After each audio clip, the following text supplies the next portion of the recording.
दोस्तों, मैं आचार्य ध्यान आमीन।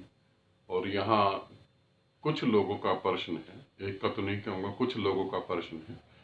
उन सभी प्रश्नों का एक ही उत्तर दे रहा हूँ। जैसे किसी ने बताया कि मैं काफ़ी समय से साधना कर रहा हूँ और मुझे क्रोध बहुत आता है, और मेरा क्रोध जो है वो बिल्कुल भी कम नहीं हो रहा, बल्कि और बढ़ गया है।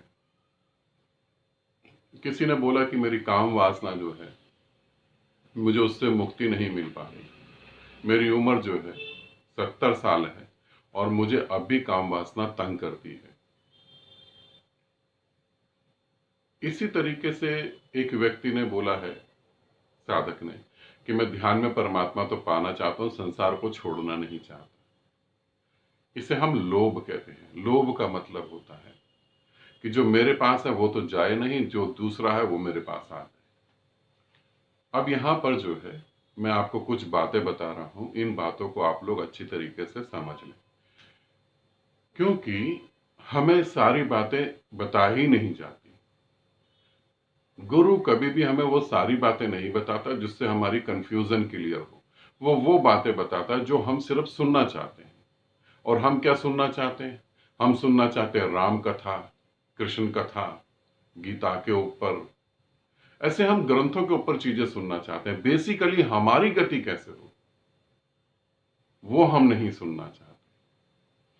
तो यहां पे समझेंगे, अगर हमें क्रोध बहुत आता है और हम जो है साधना कर रहे हैं और साधना करने की वजह से क्रोध शांत हो जाएगा, और अगर क्रोध शांत नहीं हो रहा या वासना शांत नहीं हो रही है या लोभ खत्म नहीं हो रहा, तो उसके बहुत सारे और भी कारण हैं जिन पे कभी आपने सोचा नहीं होगा। कैसे? पहले तो मैं एक छोटी सी बात कहूं, तभी आप मेरी बातों को समझ पाएंगे। दो चीजें हैं, एक है सूक्ष्म शरीर, मानसिक शरीर, साइकोलॉजिकल बॉडी। एक है फिजिकल बॉडी, भौतिक शरीर, हार्ड मास का बना हुआ शरीर। मानसिक शरीर विचार, भाव और वासनाओं का। ये दो चीजें हैं। हम इन दो चीजों में ही गति करते हैं। ये दो चीजें हैं, मगर ये दोनों एक दूसरे से पूरी तरह कनेक्ट हैं। जैसे आपके दोनों पांव और आपका सर कनेक्ट है, आपके दोनों हाथ और आपका पेट कनेक्ट है, उसी तरीके से दोनों चीजें एक दूसरे से कनेक्ट है। अब कैसे, वो समझे। जब आदमी शराब पीता है तो शराब कहाँ जाती है? शराब क्या उसके सूक्ष्म शरीर में जाती है? शराब उसके मानसिक शरीर में जाती है? नहीं, शराब जाती है उसके पेट में, लीवर में, किडनी में। और फिर जो अल्कोहल है वो उसके ब्रेन पे असर करता है, और ब्रेन से जो है उसका सूक्ष्म शरीर प्रभावित होता है। फिर वो उल्टा सीधा बोलने लगता है, उल्टा सीधा चलने लगता है। पूरा का पूरा ब्रेन जो है उससे प्रभावित होता है, और ब्रेन से प्रभावित होता है सूक्ष्म शरीर। समझ रहे? इसी तरीके से सूक्ष्म शरीर को प्रभावित करा जाए तो हमारा भौतिक शरीर प्रभावित होता है। मगर सूक्ष्म शरीर को आप प्रभावित कर रहे हैं, सूक्ष्म शरीर में आप कुछ चीजें डाल रहे हैं और वो आपके भौतिक शरीर तक नहीं पहुंच रही, तो फिर गड़बड़ है। यूं समझे, आपने शराब तो पी ली मगर आपको कुछ महसूस ही नहीं हो रहा। आप ना तो उल्टी सीधी बातें बोल रहे हैं, ना आप बहक रहे हैं, ना आप लड़खड़ा रहे हैं, कुछ नहीं, आप नॉर्मली हैं। तो क्या आप उसे शराब कहेंगे? फिर हो सकता है आपने पानी या शरबत पी लिया हो, स्वाभाविक है।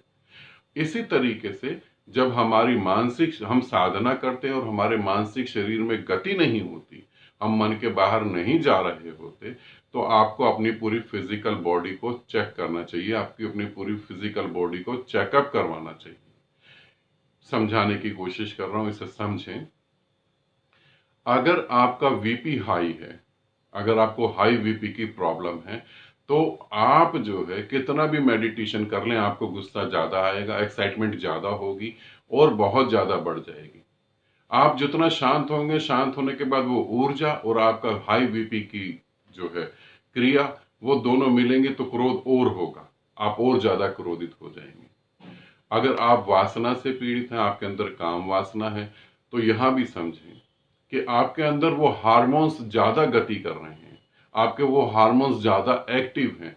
तो जब आप ध्यान साधना करेंगे तो ध्यान साधना के कारण भी जो है आपकी काम वासना बढ़ेगी, क्योंकि फिजिकल बॉडी जो है उसमें हार्मोन्स जो हैं वो डिसबैलेंस हो रहे हैं। समझ रहे हैं? यूं समझे, मैंने एक गिलास ले लिया, वो गिलास यूं करके टेढ़ा मेढ़ा है, तो उसमें अगर मैं पानी डालूंगा तो पानी की शेप कैसी होगी? टेढ़ी मेढ़ी होगी, सीधी तो नहीं हो सकती। उसी तरीके से अगर आपकी किडनियों में प्रॉब्लम है और किडनी के कारण आपका बीपी हाई हो रहा है, तो जो है आपको क्रोध ज्यादा आएगा। अब यहाँ पर हम साधक जो हैं ये बात ना समझ के क्रोध को कैसे शांत करें, 10 साल 12 साल पता नहीं कितने सालों से इसी काम में लगे होते हैं। और फिर उपाय भी है, मेडिकल से जुड़े हुए लोग भी आपको कहते हैं ध्यान साधना करें, योग करें, ये बिना समझे कि क्या फिजिकल में प्रॉब्लम है। अगर आपका अगर अपेंडिक्स है और उसका ऑपरेशन हो गया, अपेंडिक्स निकाल दिया गया है, तो आप विचारों से जल्दी शांत नहीं हो पाएंगे। अगर दो साधकों को साधना कराई जाए और दोनों साधकों को सेम साधना कराई जाए, तो जो जिसका अपेंडिक्स रिमूव कर दिया गया है वो साधक के विचार 3 साल में रुकेंगे, और जिसका अपेंडिक्स रिमूव नहीं करा गया है वो साधक के विचार 7 महीने में और 9 महीने में रुक जाएंगे। दोनों में फर्क है। विचार रुकने का मतलब है विचार से दूरी बन जाएगी। अगर आपके लीवर में प्रॉब्लम है और लीवर के प्रॉब्लम के कारण आपका डाइजेशन सिस्टम ठीक नहीं है और आपके पेट में बार बार गैस बनती है, डाइजेस्ट नहीं कर सकते, तो आपको लोभ बढ़ेगा, तो आप ध्यान नहीं कर पाएंगे। आप ध्यान करेंगे आपको बेचैनी महसूस होगी, आपको बहुत सारी प्रॉब्लम होंगी। इसी तरीके से अगर आपका थायराइड बढ़ा हुआ है या थायराइड की प्रॉब्लम है, तो वो हार्मोन्स जो हैं डिसबैलेंस होंगे और आपको बहुत सारी समस्याओं को फेस करना पड़ेगा, और आप सोचेंगे कि मुझे साधना में ज्यादा समय देना चाहिए। मुक्ति पाने के लिए जितना जरूरी आपका सूक्ष्म शरीर है उतना ही जरूरी आपका भौतिक शरीर है। अगर भौतिक शरीर छूट जाता है तो आपको मुक्ति के लिए भौतिक शरीर को धारण करना पड़ेगा, इसे समझ लेंगे। अगर यहाँ पर कोई देवता, अगर आकाश में देवता भी बैठे हैं, उन देवताओं को भी मोक्ष चाहिए, तो उनको भी जो है भौतिक शरीर ही धारण करना पड़ता है। ठीक है, तो यहाँ पर आपको अपनी फिजिकल बॉडी को भी पूरी तरीके से चेक करना पड़ेगा, पूरी तरीके से देखना पड़ेगा। कहीं किसी फिजिकल प्रॉब्लम के कारण तो आप गति नहीं कर पा रहे। आप में 70 साल हो गए, आप में काम वासना अब भी है और बहुत ज्यादा है और दिक्कत कर रही है, आप उससे मुक्त नहीं हो पा रहे, तो ये देखें कहीं हार्मोन्स में तो प्रॉब्लम नहीं हो रही, कहीं वो हार्मोन्स ज्यादा तो नहीं बन रहे। अगर वो ज्यादा बन रहे हैं तो पहले उनको जो है ठीक करा जाएगा।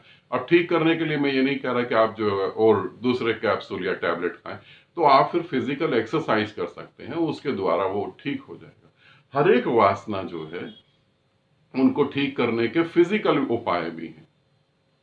अब आपके अंदर लोभ बहुत है, अगर आपके अंदर लोभ बहुत है तो आपके हार्ट में कुछ प्रॉब्लम हो सकती है, आपके लीवर में कुछ प्रॉब्लम हो सकती है, और 101% जो है आपके डाइजेशन सिस्टम में प्रॉब्लम हो सकती है।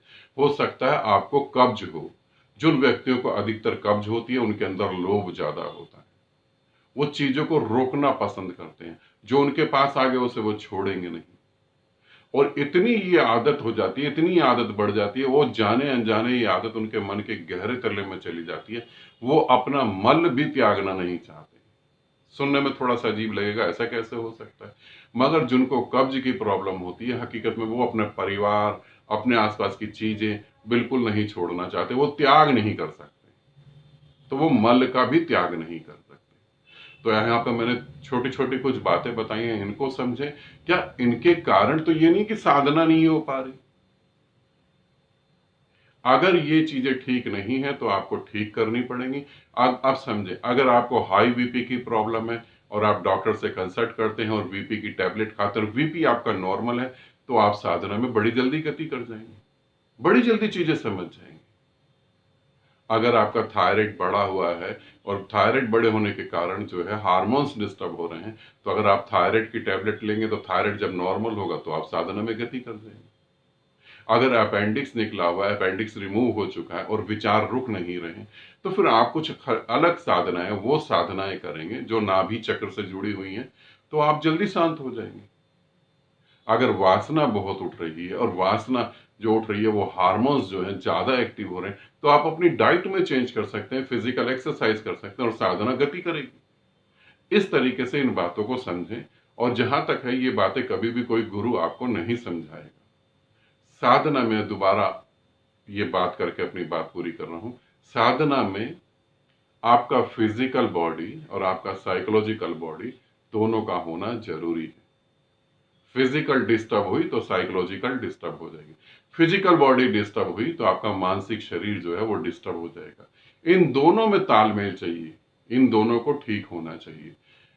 एक उदाहरण देके बता रहा हूं, आप एक गिटार ले लें या आप कोई भी ऐसा इंस्ट्रूमेंट ले लें जिनमें वायर लगी होती है। आप एक वायर को तो बिल्कुल लूज कर दें और एक वायर को बिल्कुल टाइट कर दें, फिर आपको क्या लगता है उसमें से संगीत निकल पाएगा? आप बांसुरी ले लें, उसके कुछ छेदों को तो बिल्कुल ही बंद कर दें और कुछ छेदों को खुला रहने दें, तो आपको लगता है सरगम हो पाएगी? सरगम नहीं निकल पाएगी। इस तरीके से समझें। दूसरे एक बात बता देता हूं, ये आखिरी बात है। एक आदमी की एक टांग नहीं है और एक आदमी की दोनों टांग हैं, और हम दोनों को कहते हैं कि आप दौड़ें 1 किलोमीटर। तो एक आदमी जिसकी टांग नहीं है वो 1 किलोमीटर नहीं दौड़ पाएगा, थक जाएगा, हार जाएगा। अब वो सोचेगा कि इसके लिए तो मुझे मल्टीविटामिन के टैबलेट लेने चाहिए, कैप्सूल्स लेने चाहिए, मल्टीविटामिन के इंजेक्शन लेने चाहिए, और जो है मुझे च्यवनप्राश और पता नहीं क्या क्या देसी घी ये सब खाना चाहिए ताकि मैं एक लंबी दौड़ लगा पाऊं। नहीं, उसे ये सोचना चाहिए कैसे वहां पर जो है आर्टिफिशियल लेग जो है, नकली टांग लगाकर मैं दौड़ पाऊं, तो वो शायद दौड़ पाएगा। ठीक है, आनंदित रहें, सदा खुश रहें। बहुत बहुत प्रेम आप सभी को।